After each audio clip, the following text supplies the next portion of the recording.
Titre développement après ce message.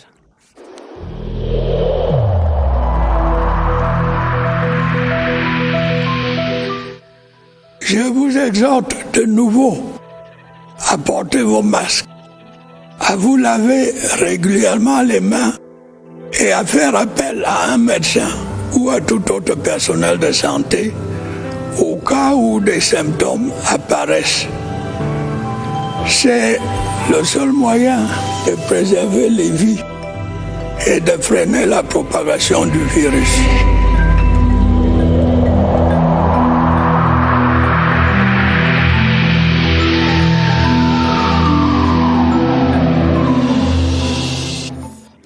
Objectivité et impartialité, voilà les deux piliers de la mission de médiation assignée à Tamfou Simon Faye. C'est le Public Independent Conciliator du Nord-Ouest qui prêtait serment ce jeudi à la cour d'appel à Bamenda. Une mission de pionnier inspirée de la pure tradition anglo-saxonne et instituée par le décret présidentiel de décembre dernier, tout comme pour la région du Sud-Ouest. Ce Public Independent Conciliator est nommé le 10 juin et notamment chargé de régler à l'amiable les éventuels litiges qui pourraient opposer les usagers aux collectivités territoriales décentralisées dans le cadre du statut spécial de ces deux régions. La cérémonie à Bamenda, Laurent Chissoukbe. Tamfou Simon Faye, do solemnly swear. Le serment est prononcé, l'engagement est pris devant Dieu et les hommes. Tamfou Simon Faye, 66 ans sonné, a déjà une idée de l'approche qui convient à ce poste de Independent Conciliator dans le Nord-Ouest. Au niveau du Nord-Ouest, il y a toujours quelques problèmes, mais nous allons essayer de résoudre ces problèmes de façon amicale. Et en plus, nous allons écouter tout le monde. Ingénieur en géologie pétrolière, le natif d'un Kambé dans le Ndonga Mantoum a occupé par le passé plusieurs postes de responsabilité dans le domaine des hydrocarbures au Cameroun. Un profil qui charrie beaucoup d'attentes. S'il parvient de résoudre les problèmes qui peuvent se poser entre les collectivités territoriales et la population, la paix va régner. Donc la seule chose que nous attendons, c'est la paix. Pour le vice-président de la Cour d'appel du Nord-Ouest, Sokem Galé, le Independent Conciliator Tamfou Simon Faye gagnerait à faire preuve d'objectivité et d'impartialité. Il est à ce poste pour un mandat de 6 ans non renouvelable. Innovation à la Banque des planteurs, le Fonds de développement du cacao et du café a désormais son nouveau mécanisme de financement. Il s'agit du guichet unique producteur qui était lancé ce jeudi avec une enveloppe initiale de plus de 6 milliards 300 millions. En pôle position pour ces subventions annoncées, le département du Mungo dans la région du littoral. Pour le contenu de ces subventions, voici les précisions de Cyril Kingembepe. L'acte consacrant la naissance du guichet producteur est paraphé. À la manette, différents partenaires. L'opération du Fonds de développement des filières cacao et café a une enveloppe initiale de plus de 6 milliards de francs CFA. Quelques préalables à souscrire, au rang desquels l'auto-identification et la géolocalisation de la parcelle. Les ressources, même si nous allons vers la fin de l'année, seront toujours disponibles. Une ère nouvelle pour ces multiples agriculteurs qui célèbrent.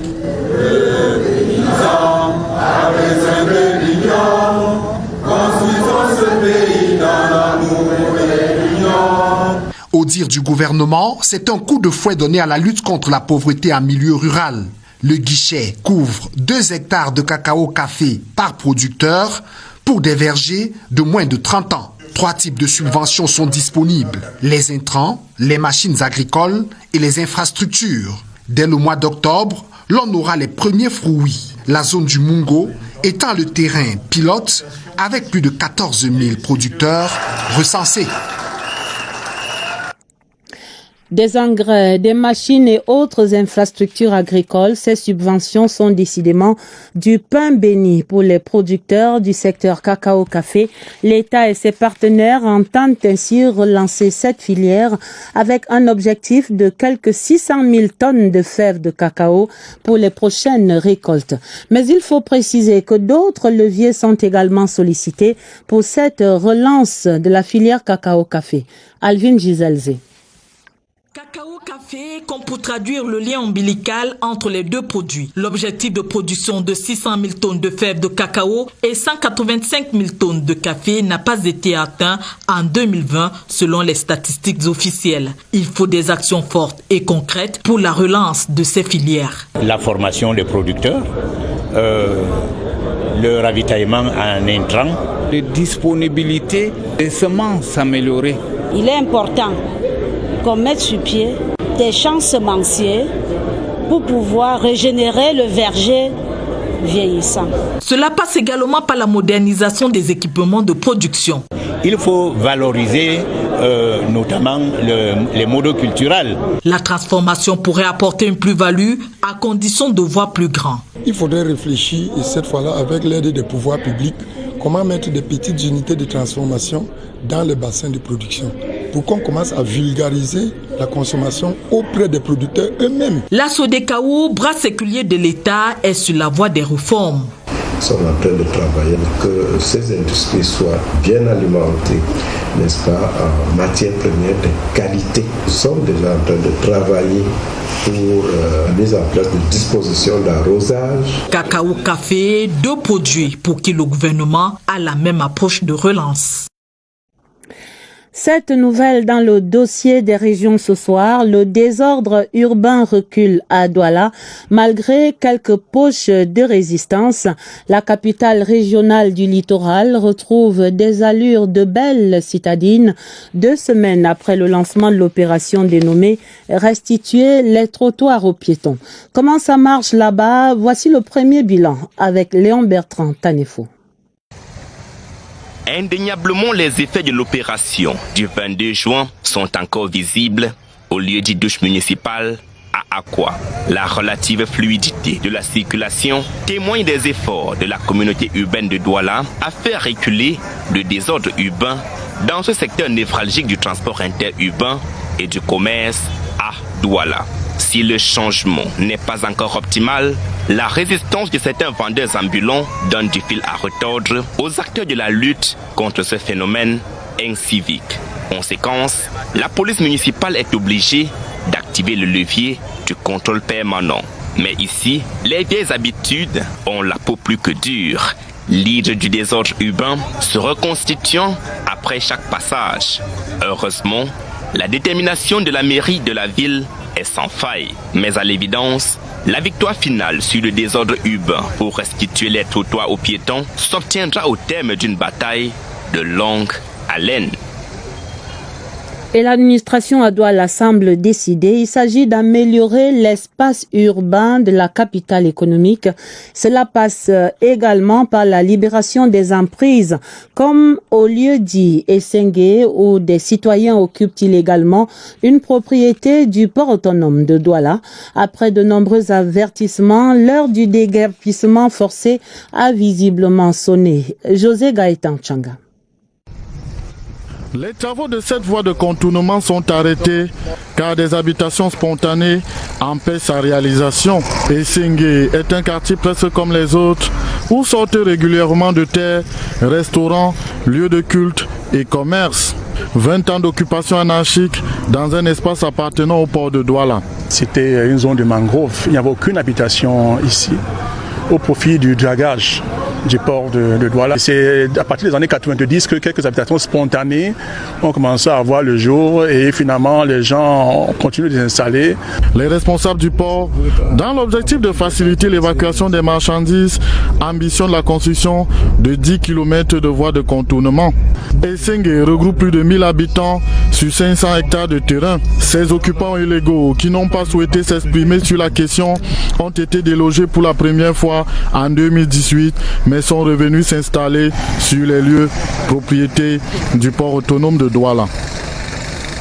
Combat de Sisyphe également à Yaoundé, où ces cas d'occupation illégale des terrains préoccupent la MAGSI, la mission d'aménagement et de gestion des zones industrielles. La MAGSI qui vient d'achever une série de concertations avec des occupants illégaux au quartier Nsam et Mvan dans la capitale.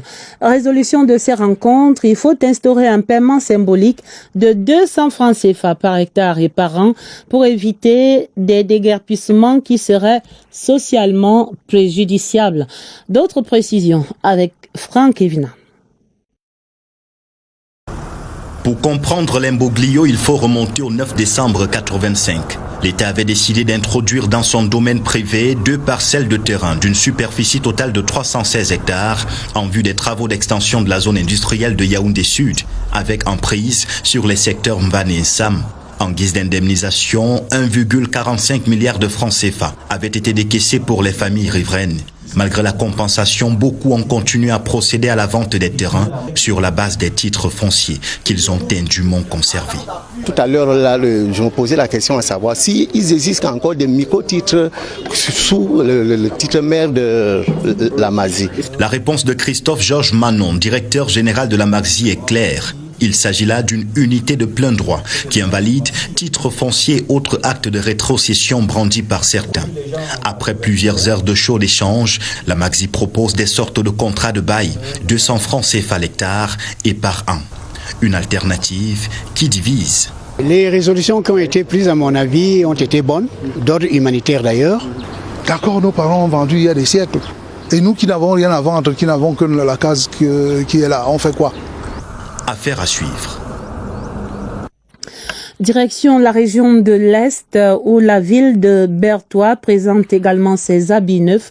La ville opère SAMU, les travaux de construction et de réhabilitation des infrastructures de la voirie urbaine sont réalisés dans le cadre du programme C2D urbain capitale régionale, des travaux livrés aux autorités municipales mardi cette semaine.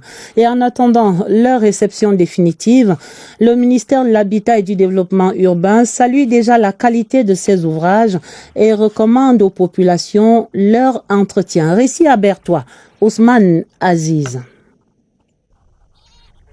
Pour ces travaux de construction et de réhabilitation des infrastructures de la voirie urbaine de Berthois, dans le cadre du programme C2D urbain capitale régionale, le maire de la ville de Berthois, Jean-Marie Dimbele Sodea, ne cache pas sa satisfaction. Les ouvrages de haute qualité que nous avons réceptionnés aujourd'hui, c'est une nouvelle technologie que Berthois a eu la chance d'avoir.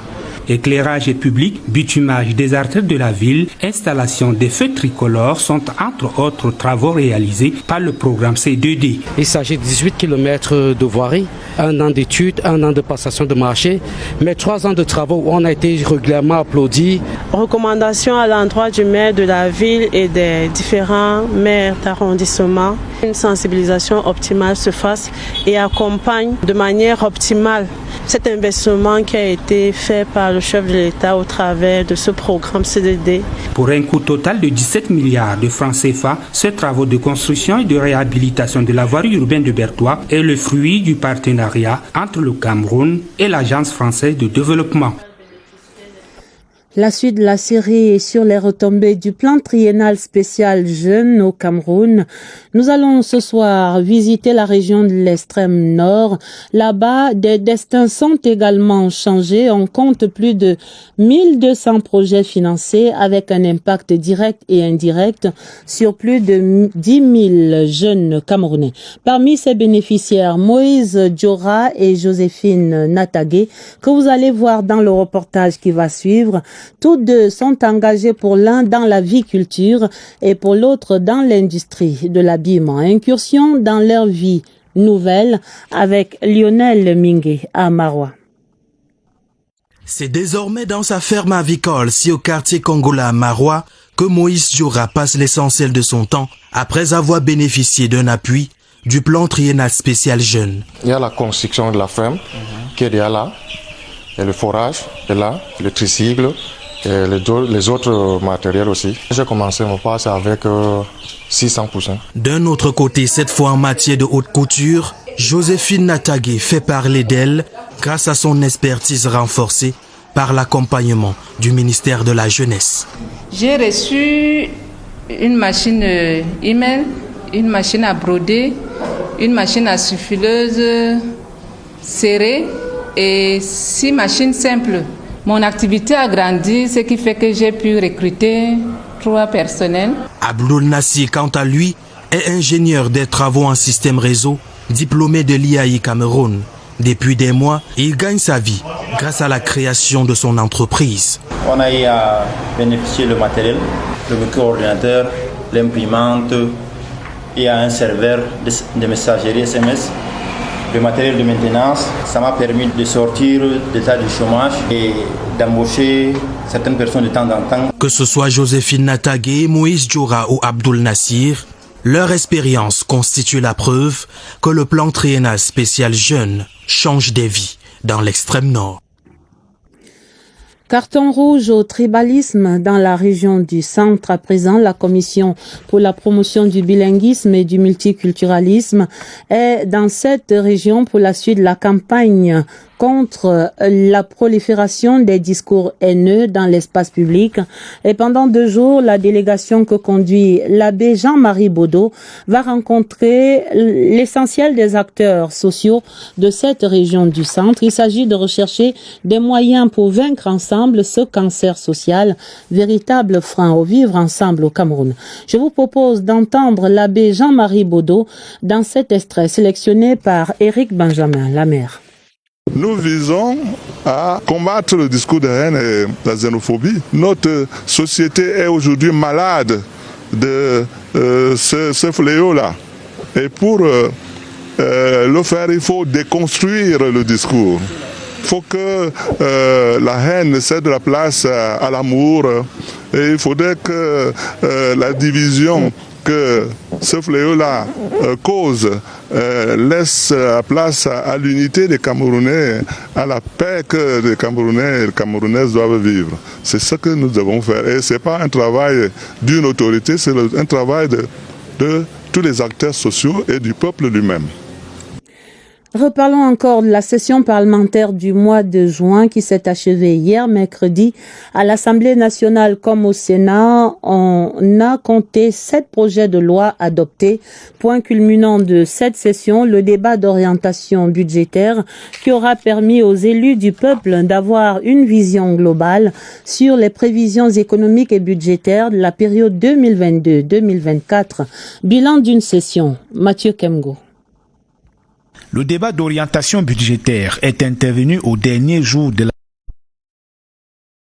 Depuis 3 ans, cet exercice des sénateurs de donner leur point de vue sur le projet de budget de l'État attendu à la session de novembre. Les documents ont été bien préparés. Les sénateurs ont apporté des contributions avec beaucoup de propositions. La manière dont le débat d'orientation budgétaire a été mené cette année a été meilleure que l'année dernière. Les échanges avec le ministre des Finances ont permis aux parlementaires de visualiser les prévisions économiques et budgétaires jusqu'en 2024.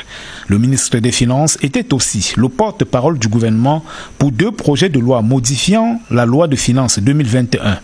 Sur un autre plan, les Camerounais détenteurs de passeports diplomatiques et de services seront bientôt exemptés de visa pour se rendre en Suisse.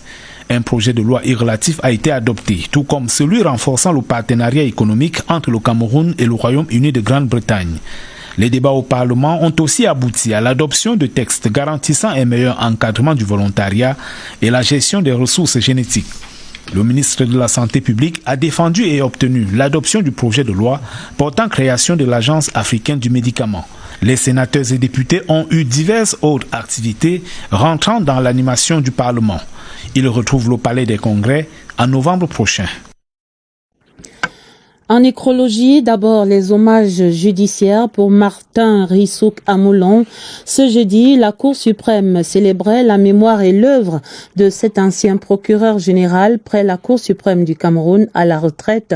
Il est décédé le 31 mai dernier à Yaoundé des suites de maladie. Cérémonie d'adieu en présence du ministre d'État, ministre de la Justice, garde des Sceaux, représentant le président de la République. Le rituel de revoir dans ce reportage de Nicole Dodo. C'est pour la première fois que la Cour suprême du Cameroun fait ses adieux à l'un de ses chefs emblématiques. Le décès de Martin Rissouk Amoulon, ancien procureur général à la retraite le 31 mai dernier, marque la fin d'une époque pour la justice camerounaise selon les témoignages.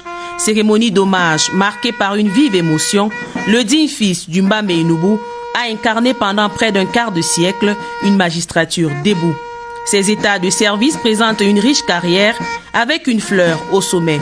24 années comme procureur général près la Cour suprême du Cameroun avant sa mise à la retraite le 18 décembre 2014. Monsieur Rissouk était l'un des magistrats qui ont façonné la magistrature. La famille judiciaire a salué la mémoire de l'excellent magistrat, admiré des décennies durant comme un modèle à suivre. La phase des révérences a vu le passage des membres du gouvernement et des grands corps de la justice. Martin Rissouk Amoulon prend ainsi sa dernière réquisition devant la haute juridiction.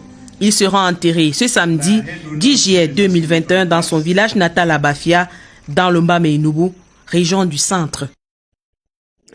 Hommage également ce jeudi à un homme de lettres qui laisse derrière lui une immense œuvre poétique.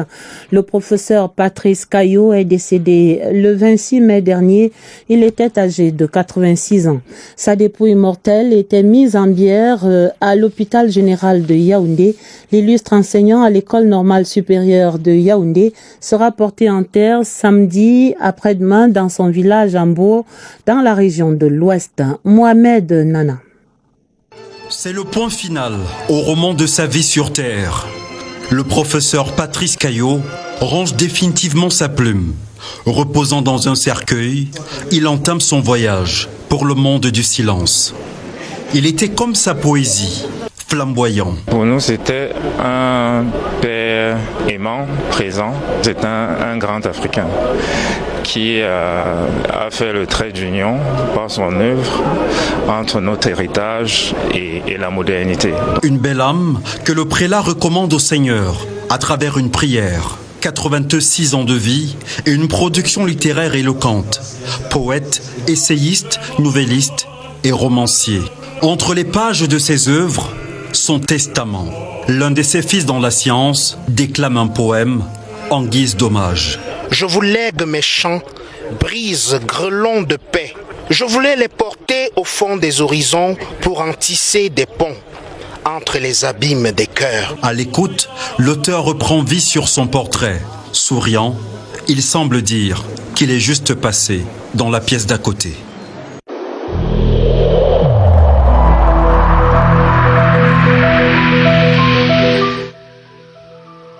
Malgré nos efforts, le Covid-19 a endeuillé de nombreuses familles et provoqué de graves difficultés dans le fonctionnement de notre économie et de notre société.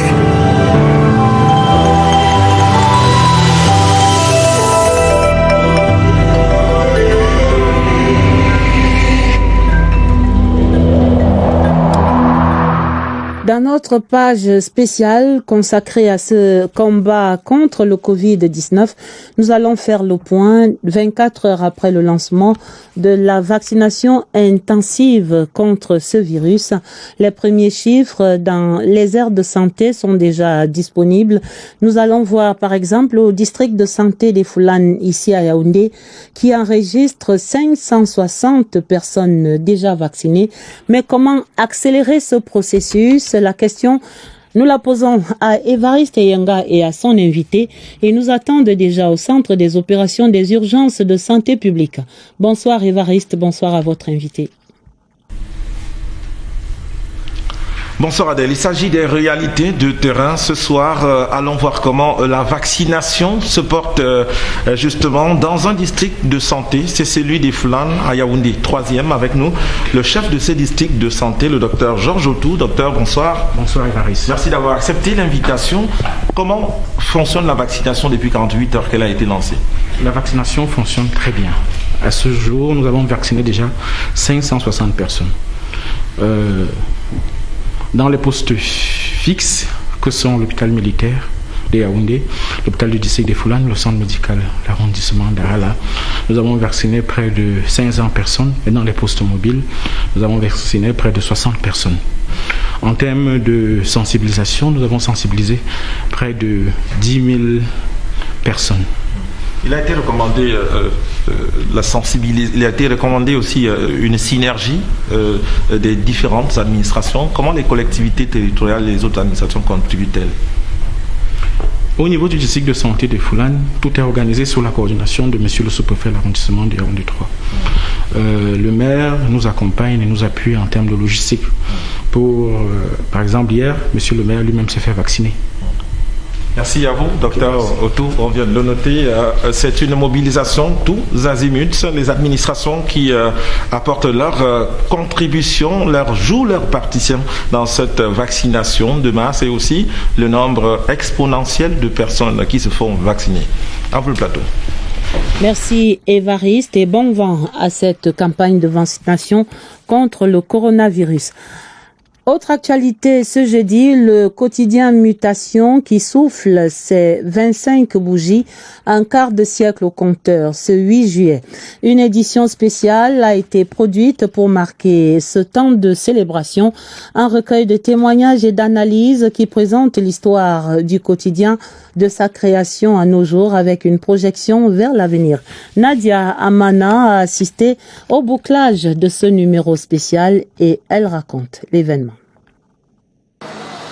Ambiance spéciale pour un numéro spécial. Symbole de 25 années de dur labeur au service de l'information, cette édition marqueur temporel de mutation cristallise pour son bouclage toutes les énergies et les attentions. Dans ce numéro spécial, alors on va retrouver Aman Mana, Xavier Messé, Alain Blaise Batongué, il y aura Cheta Bilé, il y aura Evelyne Ouona Somba. Ils sont nombreux qui vont raconter des expériences particulières qu'ils ont connues en mutation. Numéro après numéro, le quotidien s'est distingué par son sens critique, son impertinence et sa créativité. Lorsque vous lisez Mutation, vous ne pouvez pas affilier Mutation à un lobby politique, à un lobby économique ou à un lobby d'affaires. Mutation a réussi à garder son esprit qui avait été celui voulu par les pères fondateurs. On est loin de l'époque des 10 000 exemplaires vendus en kiosque par numéro. Aujourd'hui, c'est 10 fois moins de ventes. Un tableau, loin de briser les rêves de ce journal, armé pour résister aux mutations du temps. Le 20h30 qui souhaite d'autres belles années à mutation. Et voici la contribution d'un Camerounais de la diaspora à l'effort de construction nationale. Yannick Edouard Mokongo, 23 ans, il est ancien étudiant de l'IAI, actuellement étudiant à l'université de Dijon en France. Il présentait hier mercredi son projet de production du robot humanoïde au ministre de la Jeunesse et de l'Éducation civique, Mounou Nafoutsou. Compte rendu de cette audience, Michel Renaud Oranja. Le robot à multiples fonctionnalités, baptisé Picarbi, est l'un de ses projets phares. Yannick Edouard Mokongo, considéré comme un exemple pour la jeunesse, est venu présenter son projet au ministre de la Jeunesse et de l'Éducation civique. En recevant ce passionné de l'intelligence artificielle et la robotique, le ministre Mounou Nafoutsou lui a garanti l'accompagnement des pouvoirs publics. Vraiment satisfait de cette audience.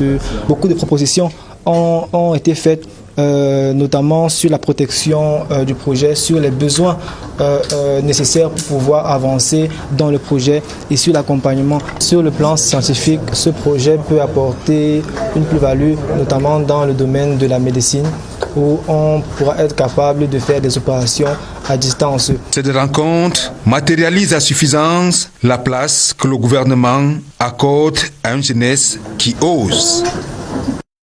Audience également, celle accordée par le réseau des parlementaires pour la diaspora, la coopération décentralisée et transfrontalière, aux Camerounais de la diaspora réunis au sein de l'association Give Back to Mama. Ils ont, ceux-là, proposé leurs expériences respectives à la mère patrie et présenté leur plaidoyer pour leur insertion à tous les niveaux de la vie nationale. Nadège Mbaema raconte l'audience. Ils ont tutoyé les sommités mondiales, mais le sang de la mère patrie bouillonne toujours en eux. Ils sont experts dans tous les domaines pointus, réunis au sein de l'association Give Back to Mama. Ces Camerounais de la diaspora entendent aujourd'hui apporter leur pierre à la construction du Cameroun. Ils l'ont dit à la séance de travail organisée par le réseau parlementaire pour la diaspora. C'est des compatriotes qui ont l'amour du pays, qui aiment le pays, qui aiment le Cameroun, qui veulent l'apporter, qui veulent être accompagnés. Et vous voyez donc, nous avons fait une séance de travail pratiquement depuis 2 heures. Un moment d'échange d'idées qui a permis à ces Camerounais d'ailleurs de parler avec le cœur, présenter leurs expériences respectives et faire leur plaidoyer. Nous avons voulu choisir les cadres et les élites pour les amener à venir au Cameroun sous le concept Give Back to Mama. L'émotion était à son comble lorsque ces enfants du pays ont dit tout leur amour à la terre qui les a vus naître. Le président du REPCODE a d'ailleurs profité de ce moment pour faire d'eux des ambassadeurs du Cameroun partout où ils seront.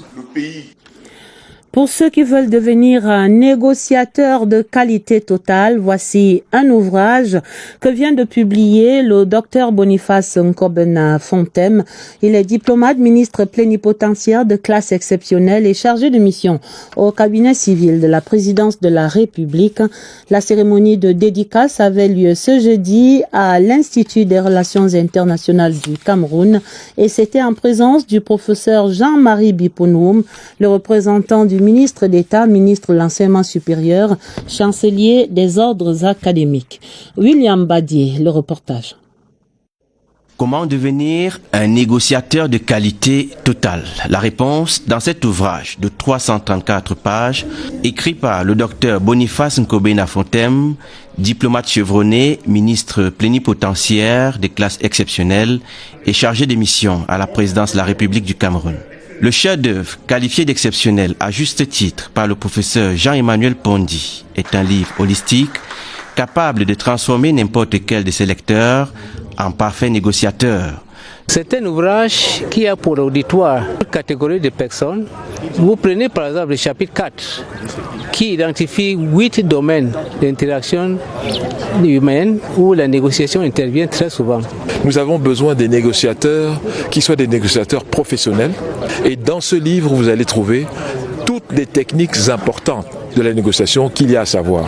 Et c'est tout naturellement dans une atmosphère de détente que la dédicace de l'ouvrage du docteur Boniface Nkobena Fontem s'est déroulée sous les mélodies berçantes de la chorale des lyriques, le chœur des internationalistes.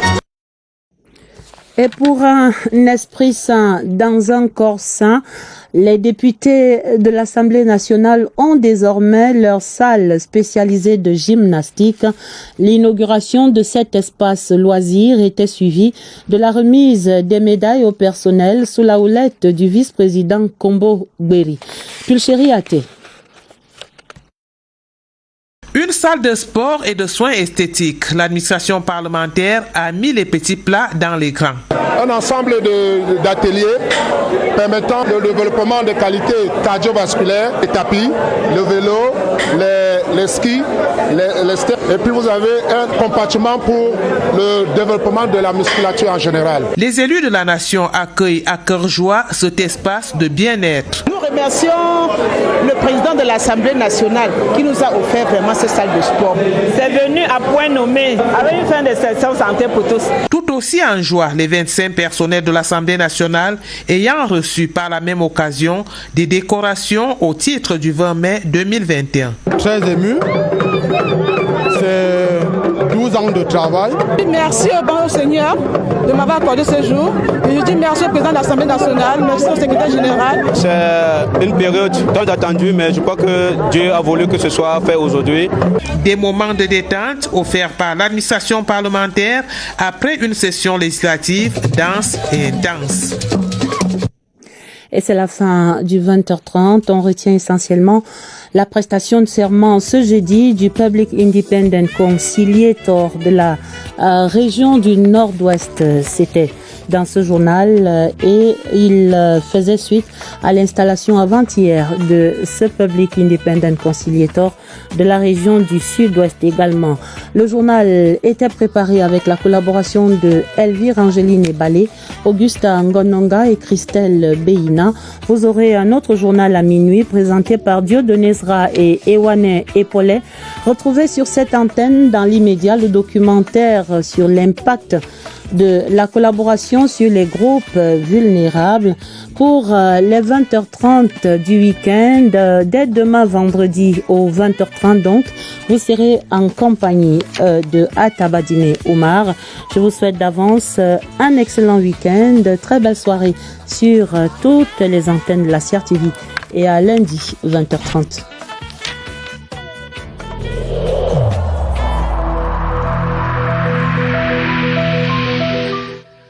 Je vous exhorte de nouveau à porter vos masques, à vous laver régulièrement les mains et à faire appel à un médecin ou à tout autre personnel de santé au cas où des symptômes apparaissent.